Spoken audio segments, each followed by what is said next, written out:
آخر ہم کیا ایک ایسا عمل جس کو ہم بھول چکے ہیں اور جو اللہ کے نزدیک جس کی کوئی معافی نہیں ہے، یعنی شرک، اس کو یعنی ہم نے اس ماڈرن جو دور چل رہا ہے اس میں ہم نے اس شرک کو پہچان نہیں چھوڑ دیا ہے، بلکہ اس چیز کو اب ہم یعنی اپنے گھروں کی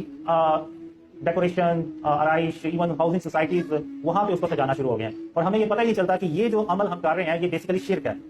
اور شرک وہ گناہ ہے جس کے بارے میں اللہ نے قرآن میں یہ ارشاد فرمایا کہ اللہ جس کے چاہے گا قیامت کے دن اس کے گناہ بخش دے گا، لیکن شرک کبھی معاف نہیں کرے گا۔ اور یہ چیز اللہ نے مجھے خوابوں میں بہت بار بتائی، اور ایک خواب میں اللہ نے مجھے یہ بتایا کہ قاسم، یہ دنیا اس سے پہلے اتنی شرک سے بھری کبھی نہیں تھی جتنی یہ آج شرک سے بھری ہے۔ پھر اس کے بعد اللہ نے مجھے جو ایگزامپلز ہیں وہ بھی بتائیں کہ شرک ہے کیا۔ تو پھر جب اللہ نے مجھے بتایا تو میں تو خود یعنی پریشان ہو گیا کہ میں تو خود یہ عمل کئی سال سے کر رہا ہوں، مجھے پتہ ہی نہیں چلا۔ اس میں یہ ہے کہ جو بڑے شرک ہیں اس میں تو اسٹیچوز یعنی جو بت بنا کے ہم رکھ لیتے ہیں، ہاؤسنگ سوسائٹی میں سجا لیتے ہیں، اپنے گھروں کے سامنے جو گملے بنے ہوتے ہیں وہ ہیں،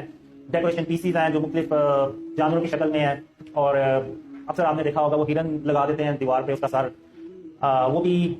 شرک ہے سارا یعنی۔ اور اس کے علاوہ اگر آپ دیکھیں تو جو مزاروں پہ جا کے لوگ سجدے کرتے ہیں، منتیں مانگتے ہیں، یہ بھی سب فارم آف شرک ہے۔ اور جو تصویریں ہم گھروں میں لگا دیتے ہیں، یعنی وہ تصویریں جو فزیکل ہیں، ایک تو یہ نا کہ ڈیجیٹل ہے، ابھی ہم نے خود بھی فوٹو سیشن تصویریں بنوائی ہیں اور ویڈیو بھی بن رہی ہے، تو یہ ایک ڈیجیٹل ہے۔ اس کا یعنی آپ کہہ لیں کہ یہ کوئی فزیکل فارم نہیں ہے، بس ایک ڈیجیٹل عکس ہے کہ جب آپ موبائل کی اسکرین آف کرتے ہیں، کمپیوٹر آف کرتے ہیں تو سب ڈیٹا میں کنورٹ ہو جاتا ہے، یعنی اس کا وجود ختم ہو جاتا ہے۔ لیکن جو تصویر دیوار پہ لگی ہوئی ہے،